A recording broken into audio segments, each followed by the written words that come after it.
TV Câmara. Ok, então vamos começar nosso bate-papo de hoje aqui com o juiz auxiliar da presidência do TRE, Dr. Lídio Modesto, e também com o nosso secretário de Gestão Administrativa da Câmara Municipal de Cuiabá, Dr. Paulo Nascimento, onde a gente busca esclarecer algumas condutas e regras aí para as eleições agora de 2020. Bom dia, doutor Lídio, tudo bom? Bom dia, Elisângela. Bom dia, Paulo. Eu, mais uma vez, em nome do TRE, eu agradeço a oportunidade de estarmos aqui neste bate-papo com esse abrangente veículo de comunicação. Com certeza que a gente pode aí levar notícias a respeito das eleições de 2020 para todos aqueles que nos assistem. Sim. Então, vamos lá, passar já para esse momento aí de perguntas. Doutor Lídio, quais são as condutas que são vedadas a partir de agora, nessas eleições aí de 2020, a partir desse momento? Bom, na verdade, nós temos a ideia de conduta vedada, ela é bastante abrangente nas eleições, porque ela abarca todos aqueles que participam ou que não participam do processo eleitoral, né? Então, isso é bastante importante ser frisado. Os eleitores têm que ter algum comportamento, embora com o advento da Constituição de 1988 e as últimas reformas eleitorais que tivemos, e também com a novidade que temos da possibilidade de comunicação rápida por meio de veículos de comunicação de internet, eles têm a possibilidade de fazer uso disso de forma muito ampla, sem que sejam penalizados. Poucas são as restrições em relação aos eleitores. Os candidatos, nós estamos em fase de pré-campanha eleitoral, porque as convenções se avizinham, a propaganda eleitoral em si começa no dia 26 de setembro. Então, existem inúmeras condutas que não podem ser praticadas pelos pré-candidatos neste momento, uma vez que a lei eleitoral reserva a eles esse espaço somente a partir desta data até o dia anterior à eleição. E existem também condutas vedadas àqueles que ocupam cargos públicos, e são eles de três naturezas. Os agentes públicos, eles podem ser aqueles que são concursados, aqueles que são contratados, cargos comissionados, funções públicas, ou até mesmo aqueles que colaboram com o poder público, direta ou indiretamente, como prestadores de serviço. Todos esses possuem responsabilidade. 6 meses que antecede a eleição, ou seja, 180 dias antes, não é possível fazer algum tipo de propaganda institucional que tenha vínculo com a eleição. E existe uma média dos últimos 3 anos, dos últimos 3 semestres, dos últimos 3 anos, que deve ser levado em conta por parte do agente público para que não comprometa. O que isso tenta evitar? Que o detentor do cargo público, que geralmente é candidato à reeleição, ele possa jogar, isso é uma novidade que existe no Brasil, que ele possa jogar inúmeros recursos financeiros públicos nestes 6 meses que antecedem durante o ano eleitoral, que antecede os últimos 6 meses das eleições, e fica seu nome aí marcado perante o eleitorado. Não pode haver destinações de recursos por parte de entes federados de um para o outro a título de colaboração,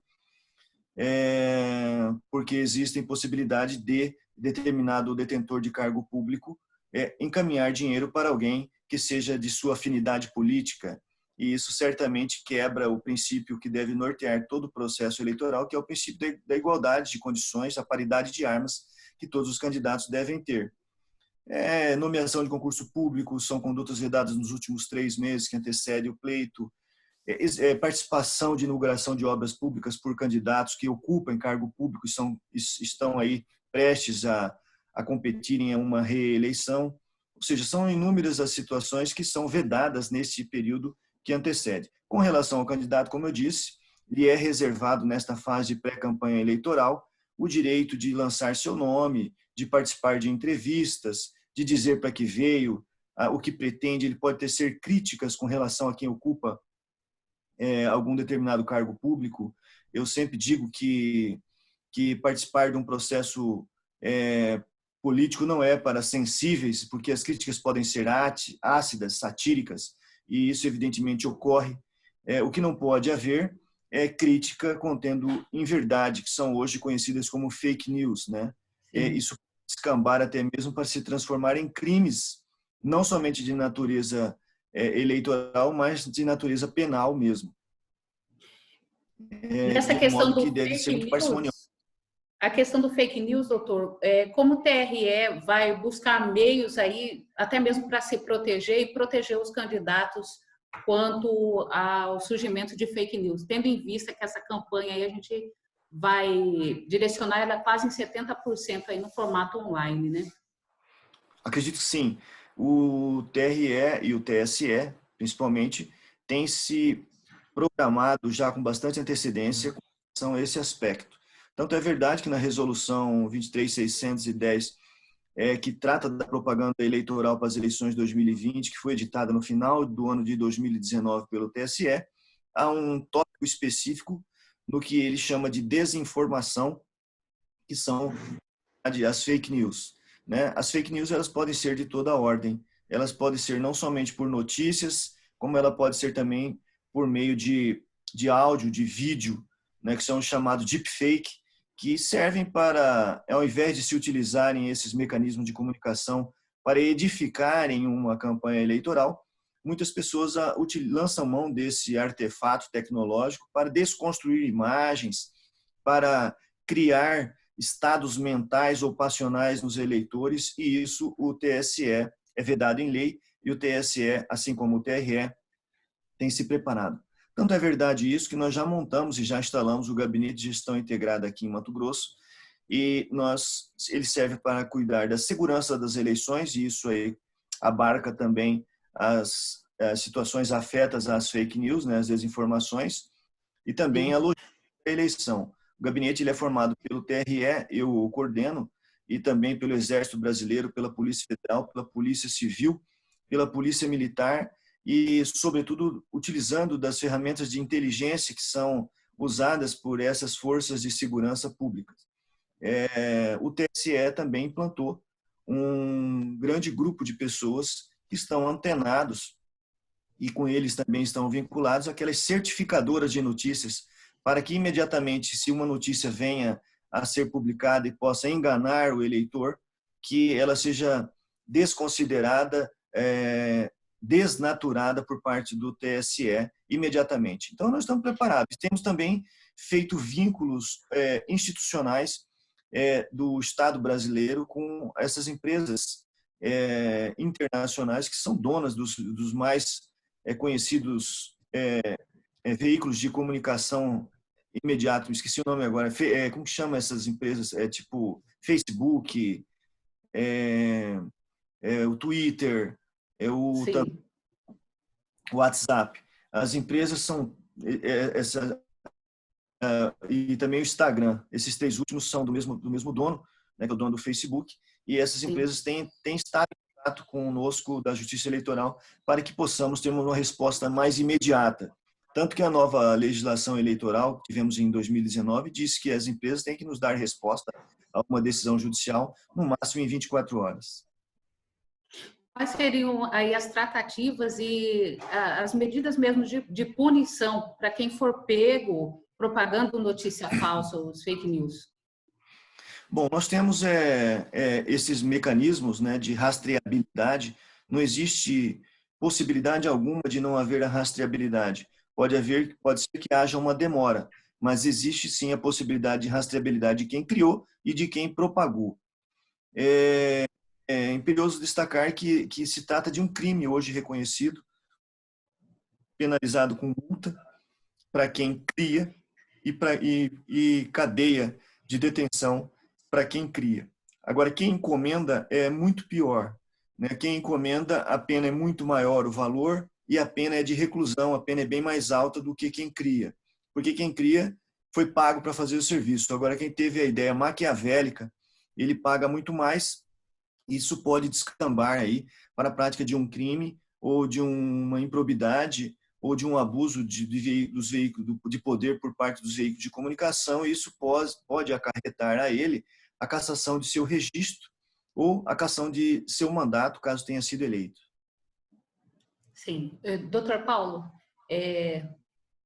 alguma dúvida dentro desse tema, dessa questão? Não, tranquilo. Bom dia, doutor Lídio. Uma satisfação, um prazer imenso. Satisfação é minha, Paulo. Desfrutar aí da companhia, das orientações e sempre dessa sabedoria que o senhor tem disponibilizado. Doutor, em relação aos candidatos à reeleição, nós temos aí a legislação eleitoral, um período de pré-campanha, nós temos muitos candidatos que pleiteiam aí a sua reeleição e é uma linha muito tênue entre o que é considerado a divulgação dos atos de parlamentar dele com a pré-campanha, com uma campanha eleitoral, com a campanha extemporânea. Existe um mecanismo para definir o que é a divulgação do trabalho de parlamentar, por exemplo, do que seria uma propaganda extemporânea? Olha, a legislação ela expressa, Paulo, infelizmente, a dizer que os parlamentares candidatos a eleições eles podem continuar utilizando o parlamento. Inclusive, existe a possibilidade de utilização de recursos públicos, desde que esteja moderado. Isso existe, inclusive, decisão judicial assegurando isso aqui no Brasil, que é um absurdo. Ou seja, ele pode utilizar material de seu gabinete e recursos que são do seu próprio gabinete para poder fazer a sua campanha eleitoral.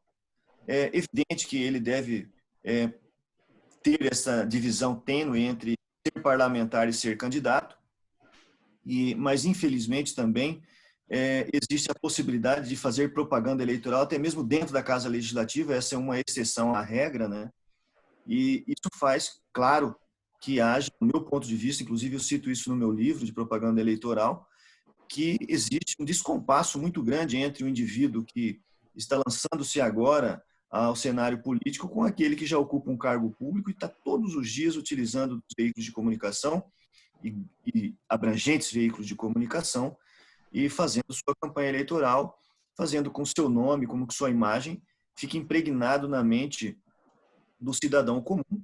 E isso se trata de uma propaganda indutiva, é uma modalidade de propaganda, uma vez que, sobretudo aquele cidadão, e é uma grande parte do indivíduo brasileiro, que detém menor conhecimento, que assimila muito fácil esse tipo de imagem. No Brasil, infelizmente, mais uma vez eu repito, existe aquela ideia de que não quer perder o voto. E por isso que a lei proíbe a propaganda eleitoral, a pesquisa eleitoral que seja publicada na véspera e no dia da eleição. Mas realmente o que você falou é uma verdade. A linha é muito tênue. Isso faz com que o eleitor não consiga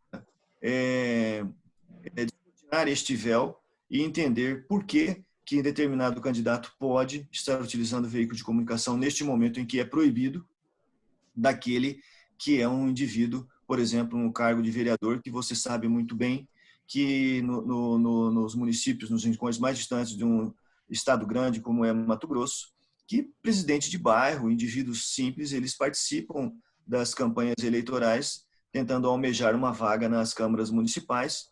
Não obstante isso, ele tem que competir com quem já ocupa um cargo público e possui a máquina na sua mão. No caso, qual seria as precauções que as casas legislativas devem tomar nessa situação? Bom, primeiramente, eu penso que devia ter a ideia de aplicabilidade do compliance, que é uma moralidade e condutas éticas pautadas por aqueles que ocupam o cargo público, e ele deveria entender que a disputa deve ser mais transparente e franca possível e, portanto, fazer uso daquilo que os outros também possam fazer, né? Isso seria o mundo ideal. Eu trato também da ideia do compliance no meu livro, o último capítulo do livro, na edição nova, eu trato do compliance e sua aplicabilidade na justiça no direito eleitoral, no cenário eleitoral brasileiro como um todo. Agora, este mundo ideal, infelizmente, não existe, é claro, sabemos disso, né? E o que deve fazer é que aqueles atos que são possíveis de serem praticados na fase de pré-campanha eleitoral, que efetivamente o sejam, né? O cara se abstenha de fazer viagens por conta do poder público e fazer campanha utilizando de recursos que os outros não podem utilizar. Né? Os recursos são muito módicos, possíveis de serem utilizados na fase de pré-campanha eleitoral, sob pena de queimarem a largada e gastarem o que não pode. É muito injusta esta disputa quando se pode ter uma reeleição e você puder utilizar recurso público e o outro candidato não. Uhum.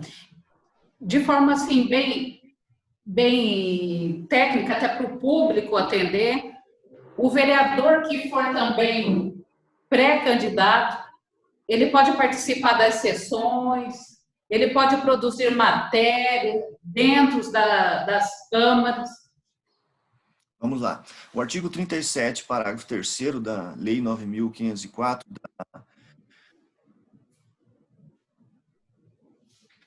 de 1997, que é conhecida como Lei das Eleições, esse artigo, na verdade, ele trata das vedações, né? Que você não pode utilizar prédios públicos para propaganda eleitoral, em hipótese alguma.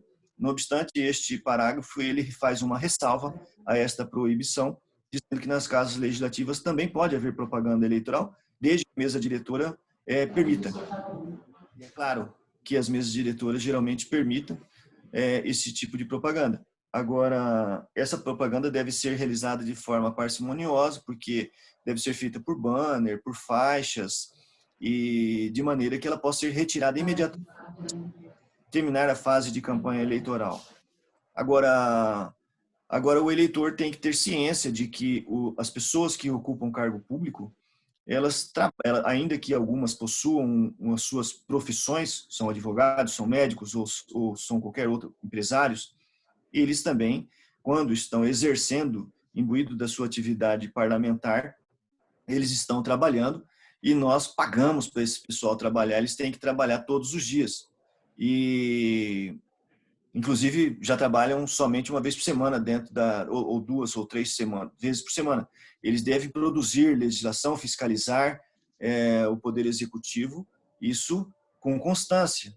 Então, o eleitor tem que saber que quando a pessoa que já ocupa um cargo público legislativo, ele deve trabalhar, ele deve conceder entrevista, ele deve fiscalizar as atividades do Poder Executivo, ou seja, não é porque estamos no ano eleitoral que ele deve cessar as suas atividades laborais, sob pena de a gente estar pagando alguém sem trabalhar. E é claro que a atividade parlamentar, falar, ele precisa utilizar microfones, ele precisa ser visto, ele precisa prestar contas. Na verdade, isso é uma obrigação que ele tem de prestar conta à sociedade de suas atividades. E o eleitor tem o direito de conhecer aquilo que aquela pessoa que ocupa um cargo público está fazendo. Portanto, o eleitor tem que ter consciência de que a atividade não cessa, os trabalhos não cessam e ele precisa estar em leis. É o que se espera, inclusive, por parte dos parlamentares, que eles venham a público e digam o que é que estão fazendo, por que estão fazendo e justifiquem muito bem. O público, às vezes, se assusta com determinado tipo de produção legislativa que não serve para nada. E, então, nós precisamos, sim, de ter uma qualificação por parte daqueles que ocupam o poder público e que eles venham, sim, prestar contas daquilo que estão fazendo, porque são pagos para tanto. Tá. Se me permite, Alessandro.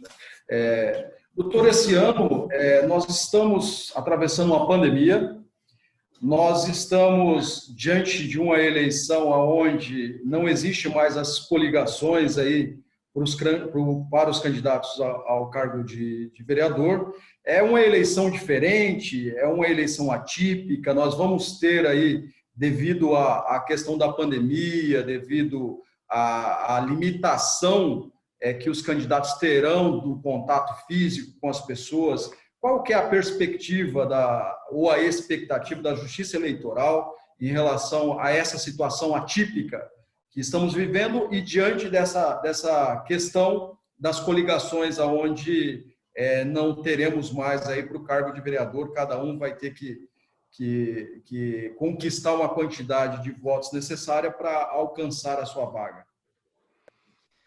Bom, Paulo, o que motivou essa mudança legislativa, inclusive eu acho que ela foi bastante salutar, evitar aquele efeito tiririca, né, que nós tivemos, e também nós tivemos lá atrás o efeito Enéas, primeiramente antes do tiririca, em que um único candidato carregava um grande número de votos e carregava pessoas que não tinham voto suficiente para ocupar um cargo público, e por conta do sistema anteriormente vigente no país, ele carregava pessoas do seu partido, e às vezes nós tínhamos candidatos de outros partidos com votos uma votação muito mais expressiva, ou seja, muito mais representatividade popular, e no entanto a legislação fazia com que outros partidos, coligações, levassem mais candidatos, e candidatos absolutamente desconhecidos. Nós já tivemos situações em que um candidato a vereador num pequeno município brasileiro, ele foi eleito com menos de 10 votos. Isso é um absurdo, né?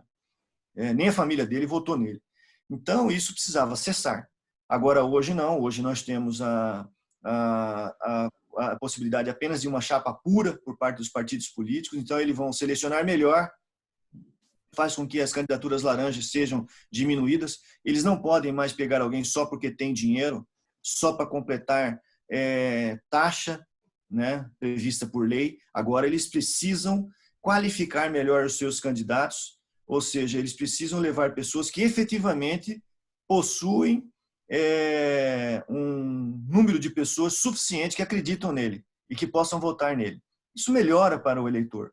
Eu penso assim. E eu penso que vão qualificar melhor as nossas câmaras legislativas a partir de 2021 por conta desta barreira. E não basta ele ainda ser bem votado, ele ainda tem que ter a cláusula de barreira de conseguir atingir o quociente eleitoral. Ficou bem melhor do que era antes, no meu ponto de vista. Agora, com relação à atipicidade que estamos vivenciando, isso é uma verdade que você asseverou. Nós estamos passando por um momento bastante diferente daquilo que estávamos acostumados. O TSE tem dado todo o respaldo para os TREs. O desembargador Gilberto Giraldelli, presidente do TRE de Mato Grosso, tem feito reuniões conosco diuturnamente para que a gente possa fazer uma entrega para o eleitor de uma situação de segurança e que ele possa, sim, se deslocar de sua residência até lá, no seu local de votação, e depositar o seu voto. Nós estamos preparando muito bem para isso. Nós lançamos agora essa semana uma campanha com o Dr. Drauzio Varela, também para que conscientize os nossos mesários. Nós só em Mato Grosso nós somos mais de 30 mil mesários, né? Então a gente precisa de que eles continuem nos ajudando, e nós estamos afiançando a todos que, desde que não sejam de nenhum tipo de grupo de risco, que eles continuem nos ajudando na justiça eleitoral. Com relação à tipicidade ainda, nós temos os prazos reduzidos, nós avançamos 42 dias para o fim do ano, ou seja, os julgamentos dos recursos, das prestações de contas, todos eles vão ter um prazo bastante exíguo. Isso faz com que seja bastante atípica a forma de trabalhar também. Nós estamos trabalhando com todos estes cenários e prospectando as ações para que a gente consiga levar a contento e executar a eleição. Para a justiça eleitoral brasileira não existe um plano B. Nós temos que fazer a eleição.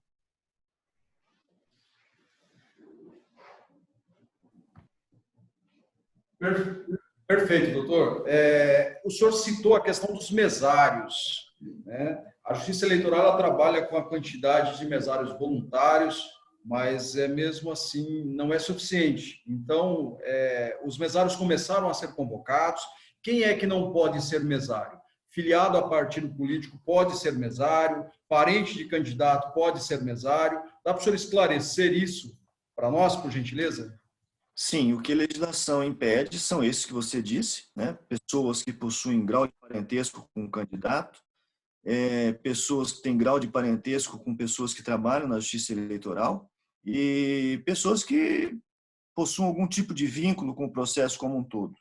E agora nós estamos também dizendo, menores de idade não podem, claro, né? E nós estamos dizendo também que pessoas que sejam do grupo de risco, isto é de caráter administrativo, não de caráter de lei, para que essas pessoas não sejam mesários. Como eu disse, nós somos mais de 30 mil pessoas trabalhando nas eleições somente como mesários, né? Mas nós estamos desenvolvendo um protocolo bastante seguro de trabalho para que essas pessoas possam continuar colaborando conosco. Perfeito. Eu tenho mais uma pergunta, doutor, em relação ao servidor público. O servidor público, alguns acreditam que ele não pode participar da campanha ou da pré-campanha eleitoral, mas não, me parece que na legislação não é bem assim. Parece que fora do horário de expediente ele pode sim participar. Dá para o senhor esclarecer isso para a gente? Claro, Paulo. Como eu disse no início de nossa conversa com Elisângela, isso aí é considerado uma conduta vedada, né? O servidor, em local público, conforme eu disse agora há pouco, não pode haver nenhum tipo de propaganda eleitoral. Nós não podemos receber político fazendo propaganda, entregando santinho dentro de uma repartição pública, por exemplo. E assim como também o servidor público também não pode fazer nenhum tipo de propaganda eleitoral dentro do seu local de trabalho. Às vezes nós temos rigorismos excessivos sendo praticados por algum tipo de órgão público, não permitindo, inclusive, que o eleitor vá com adesivo no seu veículo para seu local de trabalho, o que é um absurdo, né? O cara tem que tirar e colocar adesivo todos os dias somente porque está indo trabalhar. Isso eu estou dizendo porque o que você ponderou é uma verdade. Durante o seu horário de expediente, o funcionário público, na verdade, chama-se agente público, né? Pode ser desde aquele que é concursado, aquele que é contratado, aquele que tem negócios com o poder público, ou aquele que tem função pública ou cargo comissionado. Em hipótese alguma, esses podem realizar alguma atividade política durante seu horário de expediente. É um crime, inclusive, ele ir participar de comitê ou de reunião eleitoral durante seu horário de expediente. É uma conduta vedada, né, para ele. Com aplicação de multa de 5 mil até 106 mil reais, perda da função ou do cargo público e possibilidade de ser caracterizada improbidade administrativa, dele poder se tornar inelegível, enfim, é um número muito gigante de consequência para ele. Entretanto, ressalva-se que ele pode participar, ele pode usar camiseta, ele pode usar bandeira, pode desviar seu carro, quando ele estiver fora do seu horário de expediente. Nós vivemos em um país democrático e existe, inclusive, um fomento para a participação política de todo e qualquer cidadão, e dentre estes está incluído o servidor público. Eu sou servidor público, não é porque eu sou servidor público eu não posso externar a minha vontade política, ainda que o Conselho Nacional de Justiça restrinja que o magistrado possa, inclusive, citar qualquer orientação política em suas redes sociais. É isso que eu queria falar aquela hora, era rede social, né? E as redes sociais, elas estão aí exatamente para uma participação política no mundo democrático, no Estado democrático de direito, e dentro desse direito de liberdade num sentido lato, amplo, liberdade de expressão, de ir e vir.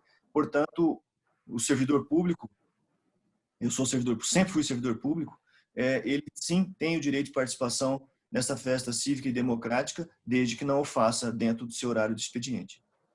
Perfeito. O senhor citou a questão da camiseta. A camiseta, ela não pode ser distribuída pelo político, pelo candidato, ou como que seria o uso dessa camiseta permitido? E nós tivemos uma vedação expressa com relação à concessão de benesses por parte daqueles que participam do processo eleitoral, porque isso começou a ser visto como captação ilícita de sufrágio, troca de voto por vantagem. Então, tudo aquilo que tem valor hoje não se pode ser dado em nenhuma fase, nem nessa fase de pré-campanha, nem na fase da campanha eleitoral. Brindes de um modo geral, qualquer coisa, telha, tijolo, areia, camiseta, dentadura. Você lembra que antigamente havia até dentadura, né? Então, todo tipo de benesse para o eleitor hoje está vedado no Brasil. Entretanto, por conta desse direito de liberdades que é garantido constitucionalmente, né, no nosso país, eu posso, por exemplo, como eleitor, mandar fazer uma camiseta. Só que eu tenho que guardar a nota fiscal para provar que eu não ganhei, né?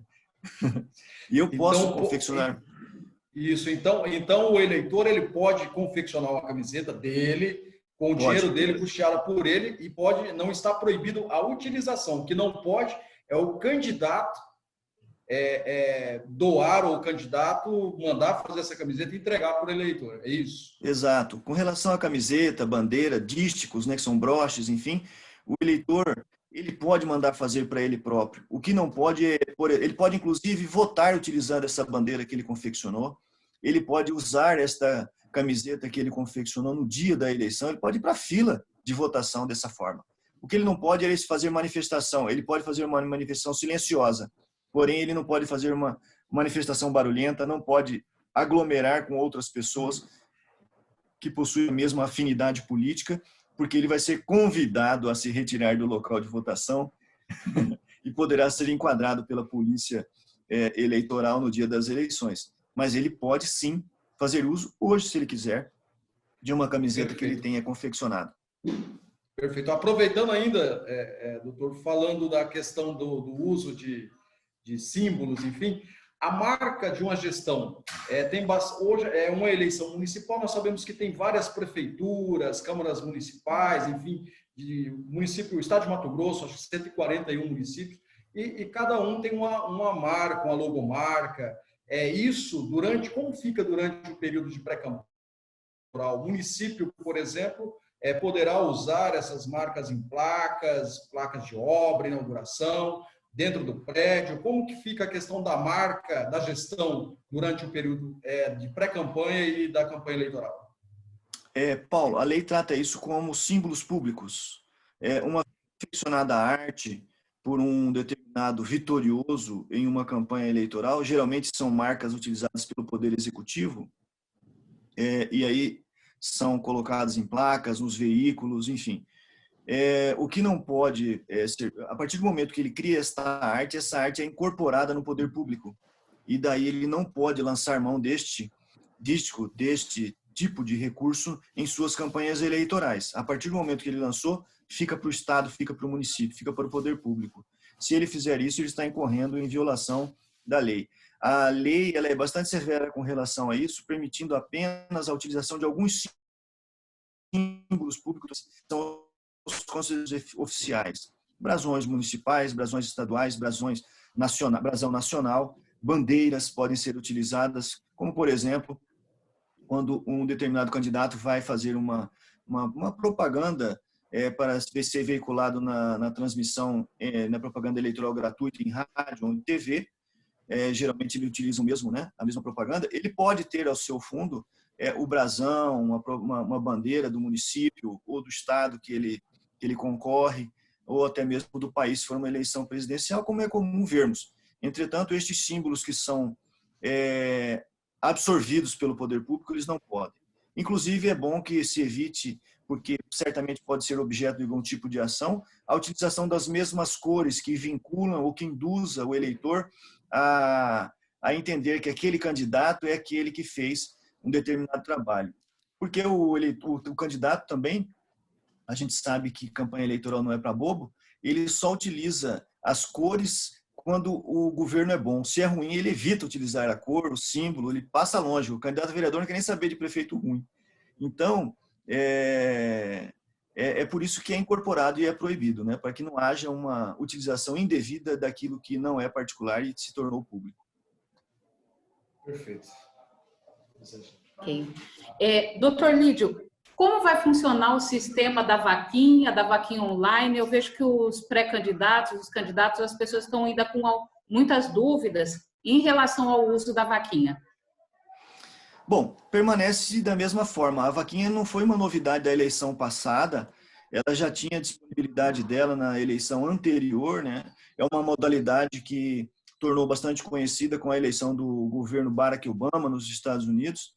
E, em verdade, não é uma criação brasileira, nós apenas importamos essa ideia. Ela tem o nome de crowdfunding, né? Eu também explico bastante como é que é o formato dela no meu livro. E o crowdfunding, existe um formato que a lei regula agora no Brasil. Algumas empresas que possuem instrumentos tecnológicos capazes de absorver recursos de indivíduos, elas fazem a cobrança de uma taxa e depois fazem o repasse para os candidatos. É bom que se saiba que ela precisa ser previamente cadastrada na Justiça Eleitoral, essa empresa, e seja certificada da possibilidade disso, sob pena de se transformar numa empresa ilegal e captar recursos de forma ilícita. E o eleitor ele pode doar para aquele partido político ou para aquele candidato que tenha uma conta de crowdfunding. Essa chamada, o brasileiro já rapidamente criou um apelido para o crowdfunding de vaquinha eleitoral. E aí, a nossa vaquinha eleitoral, o eleitor ele pode doar, existe um teto hoje que ele pode doar, é 10% daquilo que ele declarou no ano anterior no seu imposto de renda, e as doações podem ser feitas de forma diária, mas não pode ultrapassar o limite de R$ 1.064 por dia. Então, ele pode todos os dias doar um pouquinho para cada um, né, com aquele que mais ele simpatiza, e doa. Só que, a hora que agora nós estamos aí entrando na fase de convenções partidárias, onde nós teremos esses pré-candidatos sendo submetidos ao crivo dos seus convencionais, e aí aqueles que serão escolhidos, assim que eles efetuarem o pedido de registro, as empresas estão autorizadas a liberarem o recurso que foi angariado, porque o recurso começa no dia 25 de maio, 15 de maio, se não me engano. Eu sei que é no meio de maio. E então, esses recursos estão represados. Como o recurso possui uma rastreabilidade muito grande hoje no Brasil, a pessoa que doa, ela recebe um recibo de doação e ali tem o seu CPF, sua conta corrente, só pode ser feito por transferência bancária, então é possível a rastreabilidade.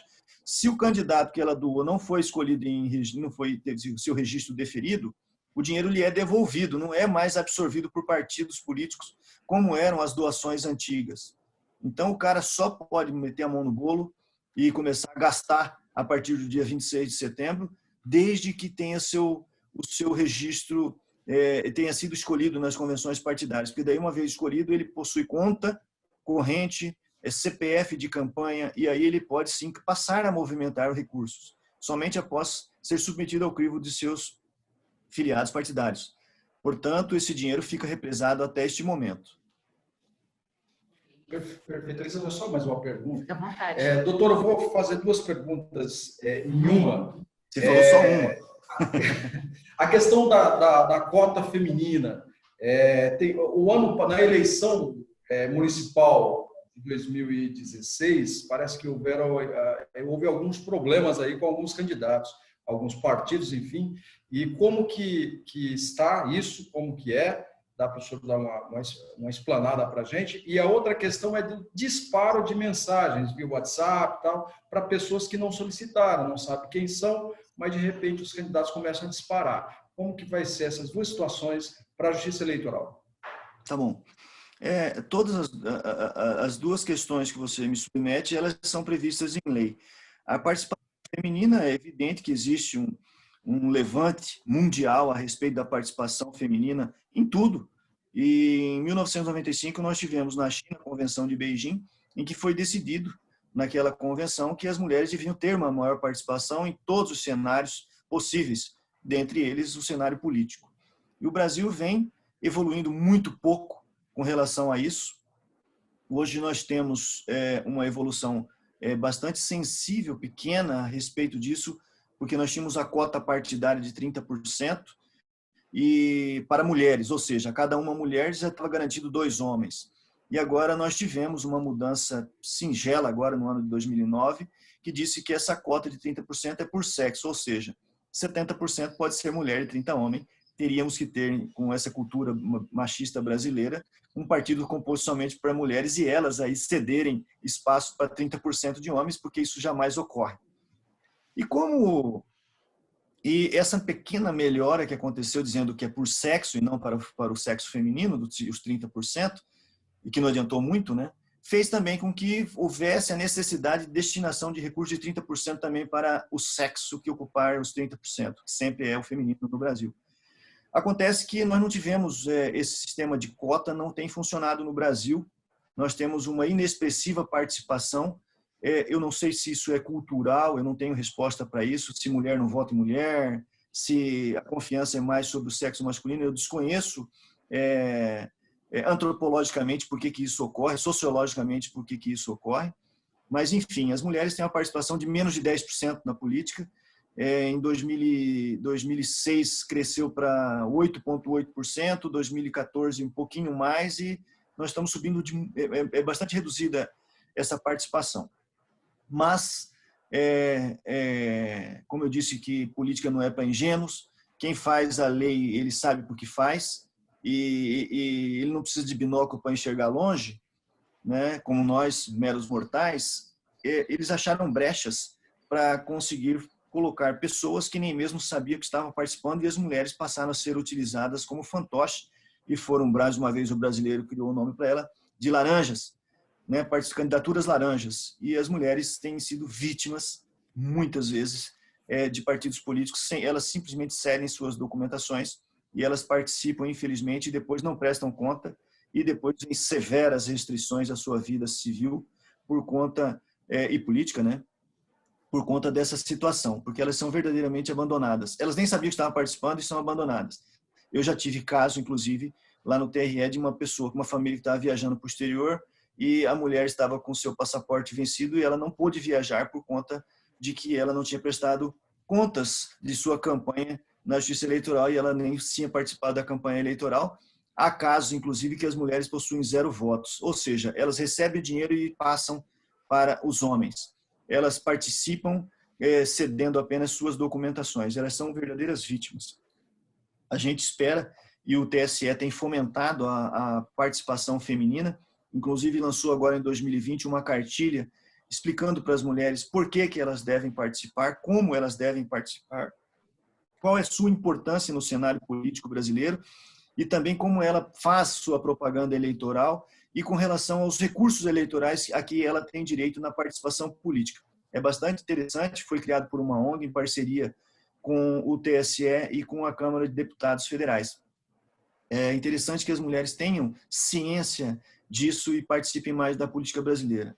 Com relação à segunda pergunta, eu espero ter já respondido isso para você, Paulo, com relação à participação feminina. Com relação às mensagens indevidas, então existe um cadastro, assim como eu recebo todos os dias ligações de empresas de telefonia oferecendo planos, né, ou de televisão, eu vou receber mensagens.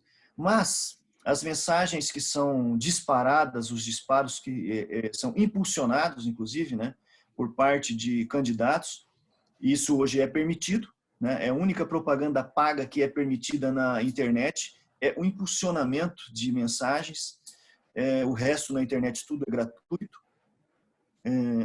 O eleitor não pode fazer impulsionamento sob pena de incorrer em prática ilícita. Ele, como eu disse, ele pode mandar para o seu grupo, ele pode participar ativamente da propaganda eleitoral, inclusive hoje, mandar para o seu grupo, mas ele não pode fazer impulsionamento pago. O candidato, o partido político ou aquele que está diretamente envolvido no processo eleitoral, ele tem o direito de impulsionar e encaminhar mensagens, entretanto, deve ter um dispositivo no final dela de descadastramento do indivíduo que teve a mensagem encaminhada. Por que isso? Porque se eu clicar ali, eu não recebo mais aquele tipo de mensagem, eu saio daquele cadastro. E se por um acaso eu continuar recebendo, eu posso dar print na tela do meu celular e cada propaganda, cada torpedo indevidamente recebido, ele custará para quem remeteu R$100 por mensagem. Então, ele pode depois entrar com uma ação de execução e cobrar isso do partido político ou do candidato, desde que ele tenha como comprovar o disparo indevido, inclusive de que ele pediu o descadastramento naquele círculo de mensagens que recebe. Agora, é evidente que se ele faz parte de um grupo de WhatsApp de amigos ou de familiares, tivemos inclusive brigas familiares nas eleições passadas, por conta de disparos indevidos de WhatsApp ou de defesa de ideais partidários, né? E se ele receber, ele é melhor ele sair do grupo, porque ali não tem como ele descadastrar, a não ser ele sair do grupo familiar ou de grupo de amigos. Doutor, esses disparos e esse impulsionamento é só no período da campanha eleitoral em si ou agora na pré-campanha também é possível? Não, o disparo ele só pode ser feito no período de campanha eleitoral. A propaganda eleitoral na internet, ela se inicia juntamente com a propaganda eleitoral geral. Né? A única propaganda que é a posteriori do dia 26 de setembro é a propaganda de rádio e televisão, que ela começa um pouco depois. Então, há todas as propagandas, esses impulsionamentos, tudo isso é só no período eleitoral. Agora nós estamos no pré, nem esses santinhos eletrônicos. Agora não seria possível. O senhor me ouviu? Não, a campanha eleitoral, ela tem previsão expressa daquilo que pode ser feito nela. Fora dela, nada pode ser feito. nem mesmo esses santinhos eletrônicos estão sendo encaminhados já por alguns candidatos, eles podem ser utilizados. A questão do impulsionamento também não pode ser feito agora e tem alguma limitação durante o período eleitoral em relação ao impulsionamento? E uma terceira pergunta, os candidatos que não estiverem com os rótulos de campanha e os seus CNPJs cadastrados no rótulo, eles podem ter alguma inviabilidade eleitoral? Bom, impulsionamento é propaganda eleitoral de internet que só pode ser feito durante a fase de campanha eleitoral. Durante a pré-campanha eleitoral, ele pode dizer, para que veio, que ele é pré-candidato, ele pode mandar para os seus grupos de WhatsApp apenas, que dizer que ele é pré-candidato, ele pode dar entrevista, ele pode fazer reuniões com o presidente de bairro, locais fechados. Isso ele pode participar de debates, inclusive entre pré-candidatos, mas ele não pode fazer nenhum tipo de propaganda eleitoral, certo? Agora, quando você me diz que deve ter o CNPJ, isso é fase de campanha eleitoral também. É propaganda eleitoral feita em material impresso, que também só pode ser distribuído a partir do dia 26 de setembro, que começa a propaganda eleitoral em si. Aí deve ter o número do CNPJ de quem fez, número de quem pagou, nome de quem pagou, a tiragem feita, porque isso é uma forma de termos rastreabilidade. Se eu mandar uma busca e apreensão com poder de polícia numa gráfica, eu pego a nota fiscal, eu copio essa nota fiscal, eu copio o pedido e faço o confronto com o número declarado verdadeiramente ou falsamente, e isso faz com que ele tenha tido uma conduta lícita ou ilícita, e se ele eventualmente tenha feito mais, eu posso, por exemplo, fazer uma apreensão num comitê e ter um número maior do que está declarado nos santinhos. Isso comprova que houve um gasto excessivo de recursos, ou seja, abuso de poder econômico e falsidade declarada para a Justiça Eleitoral. Isso faz com que o indivíduo que esteja participando do processo incorra em crime eleitoral, abuso de poder econômico. Isso faz com que ele se torne até mesmo inelegível. É capaz de ser representado por seus adversários ou por membros do Ministério Público, e isso pode incorrer na cassação de seu registro se ainda não tiver acontecido a eleição, ou perda do mandato, caso ele tenha sido eleito.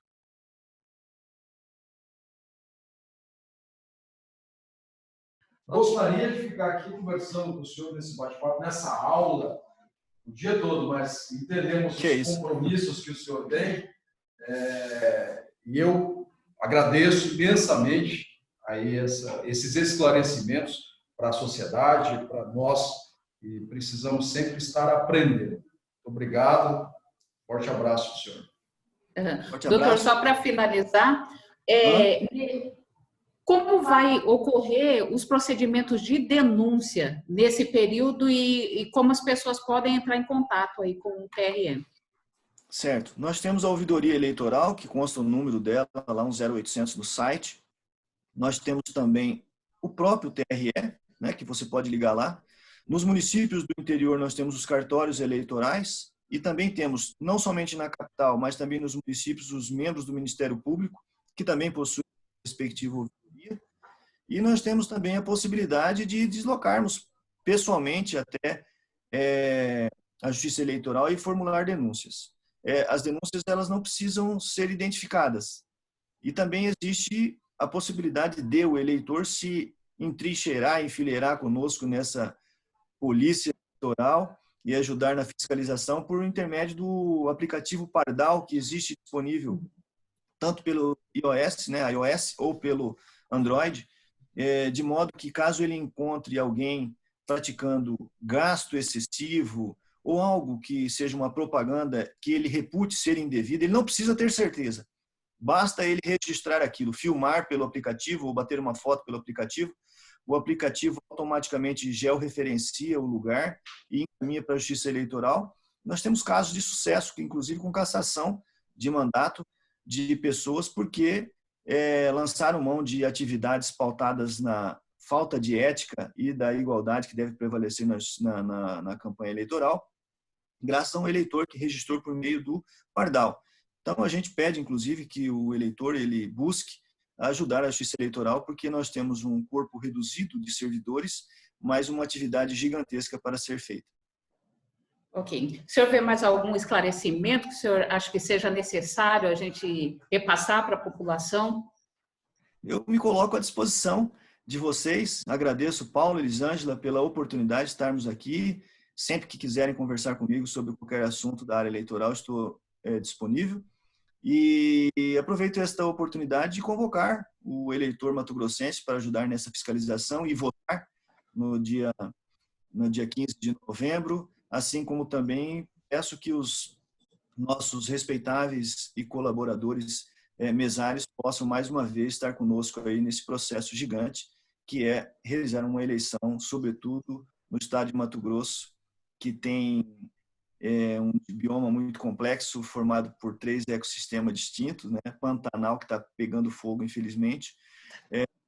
Sem falar do Araguaia, né? Nós temos a área de Cerrado e Floresta Amazônica, cada um faz com que tenhamos uma atividade bastante diferente e muito trabalhosa para que possamos entregar a eleição. Portanto, para que a Justiça Eleitoral tenha o seu desiderato completo, é necessário que tenhamos aí a participação dos mesários e dos eleitores. Ok. Então, estivemos aí conversando com o juiz auxiliar da presidência do TRE, doutor Lídio Modesto, também com o nosso secretário de Gestão Administrativa da Câmara Municipal, doutor Paulo Nascimento. Quero agradecer o doutor Lídio aí por passar nesse bate-papo conosco, trazer todos esses esclarecimentos. Também o doutor Paulo, que nos auxiliou. Nós estamos aí à disposição, doutor Lídio. A Câmara Municipal, o presidente também da Câmara Municipal, à disposição do TRE também para qualquer esclarecimento, qualquer dúvida ou qualquer suporte necessário. Obrigada por todos. Ok, obrigada. É isso Grande aí. abraço. Grande abraço. Tchau, tchau.